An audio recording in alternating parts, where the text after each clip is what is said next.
자, 먼저 세포와 생명 시스템 파트인데요. 여기 파트에서는 일단 우리가 생명계들이 어떻게 구성되는지, 그리고 어떻게 구성될 때 어떤 기능들을 하는지에 대해서 배울 건데, 그 중에 첫 번째로서 이제 각각의 생명 시스템이 어떻게 구성되는지, 그리고 세포들의 구조에 대해서 여기 파트에서 다룬다라고 생각하시면 돼요. 자, 그래서 일단 생명 시스템이라고 제가 얘기를 했는데, 생명 시스템이란 뭐냐면요. 각각의 생물은 몸을 구성하는 여러 요소들끼리 상호작용을 하면서 생명활동을 수행하게 되는데, 이 생명활동을 수행하는 것 자체가 결국에는 하나의 생명 시스템이다라고 얘기를 하고 있는 거예요. 자, 그래서 이 생명 시스템은 세포라고 하는 굉장히 작은 구조부터 결국엔 세포로 구성되는 우리 개체 기준으로 얘들을 설명하고 있다라고 생각하면 되는데요. 결론은 뭐냐면, 자, 다세포 생물은 수많은 세포가 유기적으로 조직되어 정교한 체제를 이루고 있다라고 생각하면 됩니다. 자, 그럼 우리 사람 생각해보면 여러분들 뭐 중학생 때도 배웠지만 당연하게도 사람을 구성하는 기본적인 단위 자체가 세포라고 했잖아요. 그럼 그 말은 사람은 세포 여러 개가 구성되어서 만들어진 개체라는 뜻이고요. 이 세포 여러 개가 모여서 뭐가 되는지를 여기서 볼 건데, 어쨌든 다세포 생물은 뭐 사람 아니면 뭐 예를 들어서 뭐 개 이런 식으로 우리가 볼 수 있는 여러 가지 개체들이라고 생각하시면 됩니다. 자, 그럼 다세포 생물이 있다는 거는 단세포 생물도 있다는 거죠. 자, 그래서 왼쪽 보시면 단세포 생물 나와 있는데요. 단세포 생물은 아메바, 집신벌레 이런 애들이에요. 자, 그럼 단세포는 무슨 말이냐면 세포 하나가 곧 개체이다라는 말이겠죠. 그래서 얘들 같은 경우는 가로치고 이렇게 쓸게요. 우리가 나중에 배우겠지만 우리는 세포 분열을 통해서 세포 수를 늘리거든요. 근데 단세포 생물은 방금 썼듯이 세포 분열 자체, 세포 하나 자체가 그 개체 하나거든요. 그래서 얘들은 세포 분열을 통해서 번식한다라고 생각을 하시면 됩니다.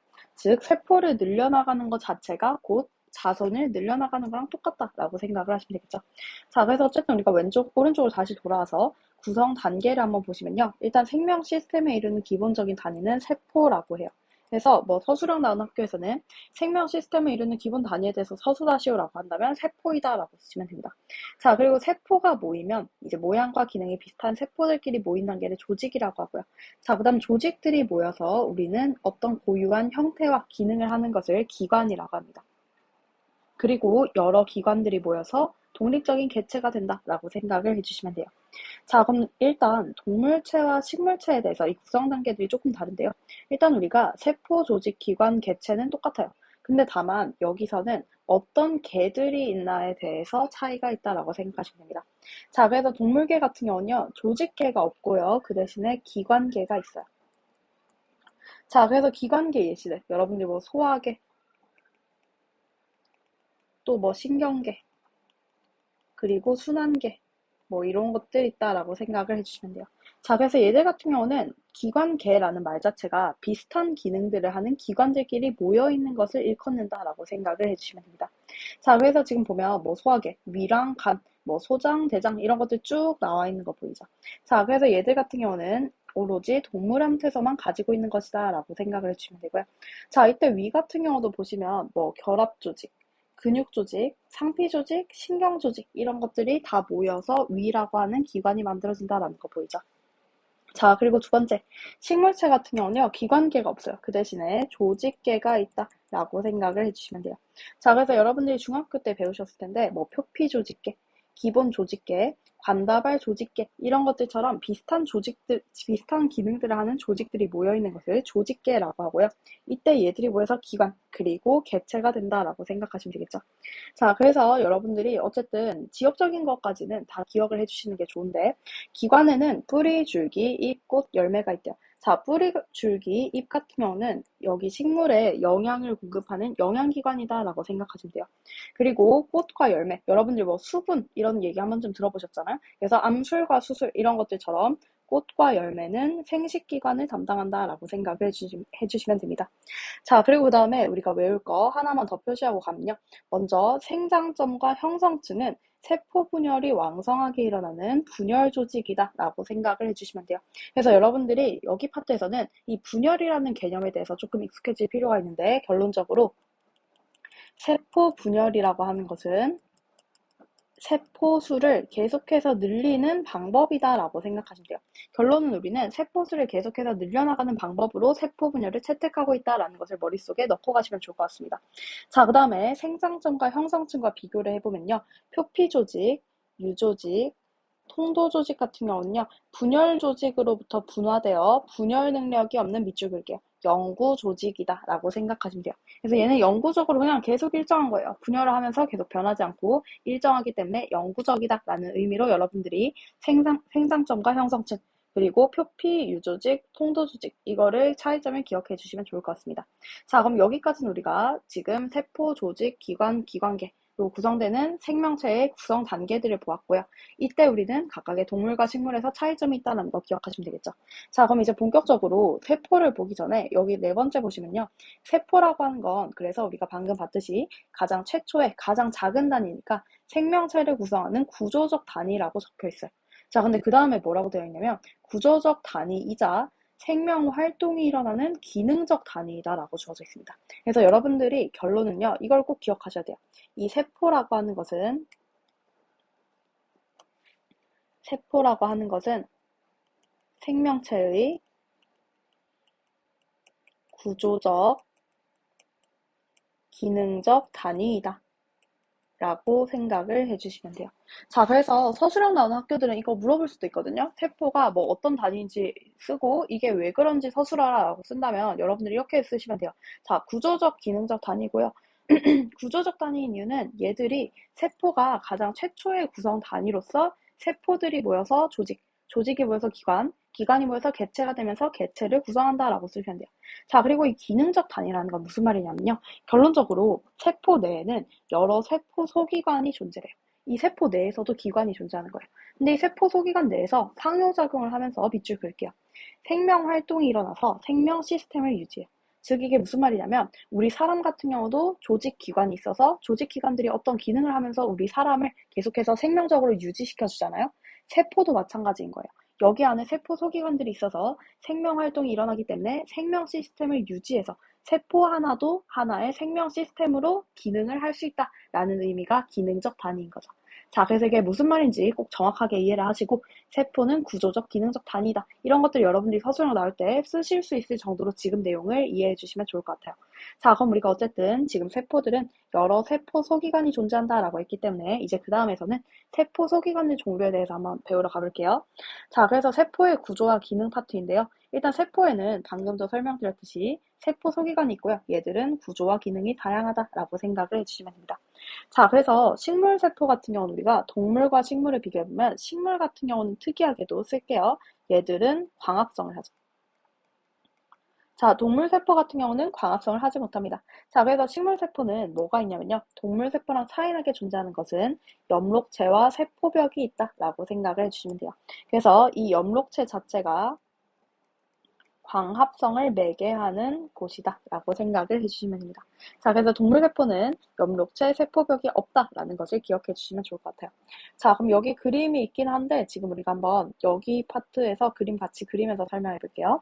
자, 결론적으로 세포 소기관에서 얘네들은 유기적으로 상호작용하면서 생명활동을 수행한다 라고 생각을 해주시면 돼요. 자, 그래서 먼저 우리가 세포 구조를 그려라 라고 한다면 이런 식으로 여기 쓸게요.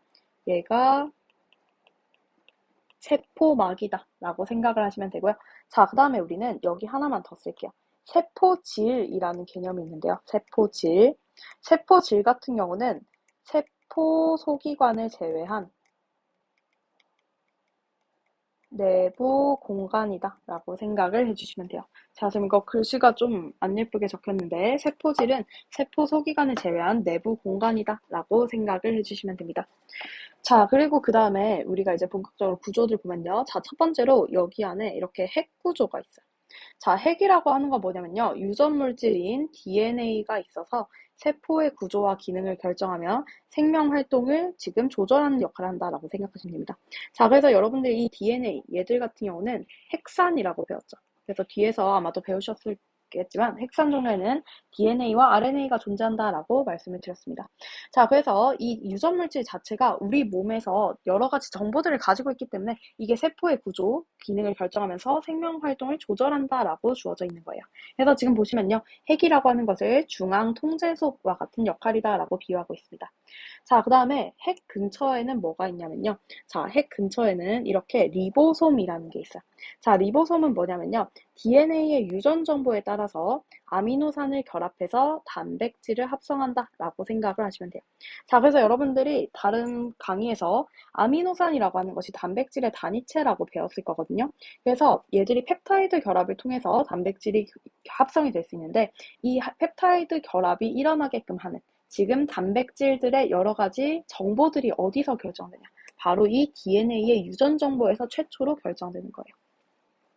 자, 그래서 이 리보솜 같은 경우는 특징이요. 이렇게 점점점점 형태로 존재해요. 그래서 이게 핵 주변에 존재합니다. 왜냐면 핵 주변에서 유전 정보를 받아서 바로 리보솜에서 합성하는 거잖아요. 그래서 이 검은색 점 자체가 리보솜이다 라고 생각을 해주시면 돼요. 자, 그럼 그 다음에 이 리보솜에서 합성된 단백질을 골지체나 다른 세포로 운반하는 곳이 어디냐면요. 바로 소포체예요. 자, 그래서 여러분들이 택배 다른 말로 소포라고 하잖아요. 그 소포로 이해해 주시면 편할 것 같아요. 그래서 소포체 같은 경우는 그림에서 어떻게 나왔냐면 이런 식으로 이렇게 붙어 있어요. 이렇게 핵 주변에 존재를 하는 것이 소포체이다 라고 생각을 하시면 되고요. 그래서 이 소포체는 단백질을 골지체나 세포의 다른 곳으로 운반하는 역할을 한다 라고 생각을 해주시면 돼요. 자, 그리고 그 다음에 이 골지체는 단백질을 세포 밖으로 분비하는 데 관여한다 라고 생각하시면 됩니다. 그래서 소포체 같은 경우는요. 세포 내 이동이에요. 골지체는 세포 외 이동이다 라고 생각을 하시면 되겠죠. 그래서 우리가 이 세포 밖으로 이동시킨다라는 말을 고급적으로 분비라고 하고 있는 거예요. 그래서 여러분들이 이 분비라고 하는 말은 결국에는 세포 밖으로 라는 의미를 담고 있기 때문에 소포체가 분비된다, 소포체는 단백질을 분비시킨다 하면은 틀린 설명이다 라고 생각을 해주시면 됩니다. 자, 그럼 지금 여러분들이 외우실 때도 어떻게 외우냐면요. 지금 핵에서 유전물질을 저장하고 있고 이 유전물질을 통해서 단백질을 만드는 게 리보솜. 그래서 리보솜에서 받는 단백질을 세포 내에서 이동시키는 것이 소포체. 세포 밖으로 분비시키는 것은 골지체이다까지 외워주시면 되겠죠. 자, 그래서 골지체 같은 경우는 이제 여기서 소포체랑 비교하시면요. 약간 여기 밖에 부분에 이렇게 존재한다라고 생각하면 돼요. 운반시켜야 되기 때문에 소포체는 핵과 바로 옆에 붙어있는 반면 골지체는 옆에 이렇게 붙어있다. 분리되어 있다라고 생각을 해주시면 됩니다. 자, 그래서 지금 여기까지 보면 우리가 핵부터 리보솜, 소포체, 골지체까지 해서 얘들 같은 경우는 단백질을 운반시키는 것으로 설명을 했고요.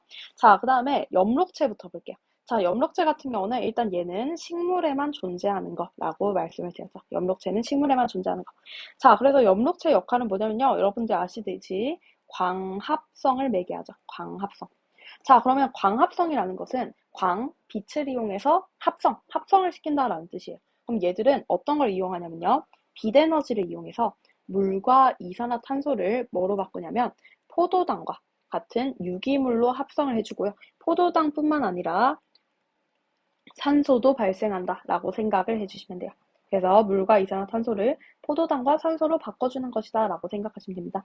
자, 그래서 우리는 앞으로도 여러분들이 그냥 기억하시면 되는데 우리 몸 내부에 존재하는 어떤 분자에서 만들어지는 에너지를 화학에너지라고 해요. 그래서 엽록체는 광합성이잖아요. 얘들 역할은 빛에너지를 화학에너지로 전환시켜준다라고 생각을 해주시면 돼요. 자, 그럼 이제 이것뿐만 아니라 어쨌든 엽록체를 가지고 있지 않은 우리 동물세포 내에서도 에너지랑 관련된 전환들이 일어날 거잖아요. 그 역할을 해주는 것이 바로 미토콘드리아예요. 자, 그래서 미토콘드리아 내에서는 뭐가 일어나냐면 세포호흡이라는 것이 일어나서 우리가 생명활동을 하는데 필요한 에너지를 생산한다라고 생각을 하시면 됩니다. 자, 그래서 얘들 같은 경우는 유기물을 분해해서 에너지를 얻는다라고 되어 있어요. 자, 근데 가로치고 이렇게 쓸게요. 어차피 여러분들이 나중에 배우실 건데 이 유기물을 분해하는 과정은 포도당을 분해하고요. 포도당과 산소를 이용해서 여기서 에너지가 발생을 하고 그 다음에 CO2, H2O가 만들어진다라고 생각을 하시면 돼요. 자, 그럼 지금 완전히 반대인 거 보이죠? 엽록체는 물과 이산화탄소를 합성시켜서 포도당, 산소가 만들어지는데 세포호흡은 포도당과 산소를 이용해서 CO2, H2O 그리고 에너지가 만들어지게 되는 거예요. 그래서 여러분들이 얘들 같은 경우는 서로 반대작용을 하는 것이다 라고 생각을 하시면 되고요. 우리가 어차피 뒤에서 배울 거지만 미리 써보면 그래서 엽록체 같은 경우는 결국에는 에너지 관련된 기관으로서 여기서는 합성이 일어나고요. 미토콘드리아도 마찬가지로 에너지 관련된 역할을 하는데 여기서는 분해작용이 일어난다. 그래서 포도당을 내지는 유기물을 쪼개서 분해시켜서 에너지를 얻는다라고 생각하시면 되겠죠. 자, 그래서 우리가 방금 우리 몸에 있는 어떤 에너지는 그냥 화학 에너지라고 얘기하면 된다 했었잖아요. 그래서 지금 보면 미토콘드리아에서는 유기물의 화학 에너지가 ATP의 화학 에너지로 전환된다라고 되어 있죠. 그래서 여러분들 지금 ATP라는 용어 처음 보잖아요. 얘들 나중에 배울 건데 쓸게요. 우리 몸 내에서 에너지 저장 물질이다라고 생각을 해주시면 됩니다. 에너지 저장 물질이다. 해서 여러분들이 ATP라고 하는 것은 우리 몸에서 사용하는 에너지 저장 물질이다라고 생각을 해주시면 되고요. 혹시 뒤에 나오면 그때 조금 더 자세하게 설명할게요. 자, 그래서 일단 얘들은 미토콘드리아 염록체, 얘들 같은 경우는 에너지 관련된 기관들이다라고 생각을 해주시면 됩니다. 자, 그리고 그 다음에 액포 같은 경우는요. 액포, 얘들은 물, 색소, 노폐물을 저장하는 곳이고요. 특히 성숙된 식물세포에서 크게 발달하는 특성을 가진다라고 생각을 해주시면 돼요. 자, 그래서 어쨌든 식물세포에서는 이게 굉장히 크게 발달한 형태로 가지고 있다라고 생각을 해주시면 됩니다. 자, 그 다음에 세포막은 우리가 아까 여기서 얘들을 구성하는 막이라고 했었고요. 왜 있냐면 당연히 세포를 둘러싸기 때문에 안과 밖을 분리시켜주고요. 그래서 물질이 출입하는 것을 조절해준다라고 생각하시면 됩니다. 자, 그리고 그 다음에 이 세포벽이라고 하는 거는 또 오로지 식물세포에만 존재하는 것이다 라고 생각하시면 되고요. 자, 얘들 같은 경우는 단단한 벽으로서 세포를 보호하고 세포의 형태를 유지하는 형태로서 구성 성분으로는 셀룰로스가 있다라고 생각을 해주시면 됩니다. 자, 그래서 이렇게 그려보면요. 우리가 미토콘드리아랑 염록체는 모양으로 여러분들이 또 구분하기 좋거든요. 자, 그래서 얘들 모양까지 지금 같이 그려볼게요. 일단 염록체는 어떻게 생겼냐면요. 얘들이 이제 이런 식으로 동전이 쌓여있는 구조로 그려져요. 그래서 여러분들이 이렇게 동그라미 안에 동전이 쌓여있는 구조이다 하면은 무조건 염록체구나 라고 생각하시면 됩니다. 자, 그리고 그 다음에 미토콘드리아는요. 이렇게 안쪽 바깥쪽에 각각이 구분되어 있는 형태로 있기 때문에 이런 식으로 그려지면 미토콘드리아다 라고 생각을 해주시면 돼요. 그래서 얘들 같은 경우는 둘 다 에너지 관련된 세포 소기관들인데 그 모양에서도 차이점이 있기 때문에 동전이 쌓인 구조는 염록체, 그리고 이렇게 약간 빵처럼 생긴 구조는 미토콘드리아이다라고 생각을 해주시면 됩니다. 자, 그리고 그 다음에 우리가 오른쪽으로 보시면요. 세포 소기관의 막 구조까지도 여러분들 기억을 하셔야 되는데 일단 우리가 핵, 미토콘드리아, 염록체, 얘들은 이중막이다라고 생각을 해주시면 돼요. 그래서 핵, 미토콘드리아, 염록체, 이중막이고요. 플러스 우리 뒤에서 배울 거지만 세포막도 이중막이다라고 되어 있어요. 라고 생각하시면 돼요. 그래서 이중막이라는 말은 우리 흔히 뭐 이중으로 포장되어 있다라고 하면 두 번 포장된 거잖아요. 얘도 똑같아요. 막이 지금 이중층으로 형성되어 있는 것이다 라고 생각을 해주시면 됩니다. 자, 그래서 일단 핵, 미토콘드리아, 염록체, 이중막이다 라고 생각하시면 되고요. 자, 그 다음에 이 세포막은 좀 다르긴 한데 정확하게 쓸게요. 얘는 이중층이다 라고 얘기를 해요. 이중층. 그래서 둘이 차이점까지 기억해 주시면 좋고요. 자, 그 다음에 소포체, 골지체, 액포, 얘들 같은 경우는 단일막이다 라고 생각을 하시면 돼요. 자, 그리고 제일 중요한 거, 리보솜 같은 경우는 막으로 둘러싸여져 있지 않아요. 그래서 얘들 같은 경우는 그냥 점 하나, 이런 형태로 표시하기 때문에 막이 존재하지 않는다까지 한 번 더 기억해 주시면 좋을 것 같습니다. 자, 그 다음에 밑에 보시면요. 뭐 핵은 우리가 아까 중앙 통제소라고 얘기를 했고요. 미토콘드리아는 이제 여기서 포도당을 통해서 에너지를 얻는 것이기 때문에 지금 자가 발전소라고 비유한 거예요. 염록체는 아까 광 합성을 한다 했었죠. 포도당 합성 기계라고 나와 있는 거고요. 마지막으로 세포막은 우리가 아까 얘기했었던 게 세포막에서는 물질들이 안 밖으로 출입하는 것을 조절시켜준다라고 했었죠. 그렇기 때문에 들어오고 나갈 수 있는 것을 조절해주기 때문에 출입구라고 정의를 한 거예요. 자, 그래서 마지막 그림에서 우리가 그럼 이게 동물 세포라고 쳤을 때 이제 미토콘드리아까지 그려본다면 이런 식으로 존재를 하고 있다라고 생각을 하시면 됩니다. 그래서 여러분들 결론은 각각의 구조와 기능들 그리고 모양들까지 이해를 하셔서 여기 파트 잘 풀어보시면 될 것 같아요.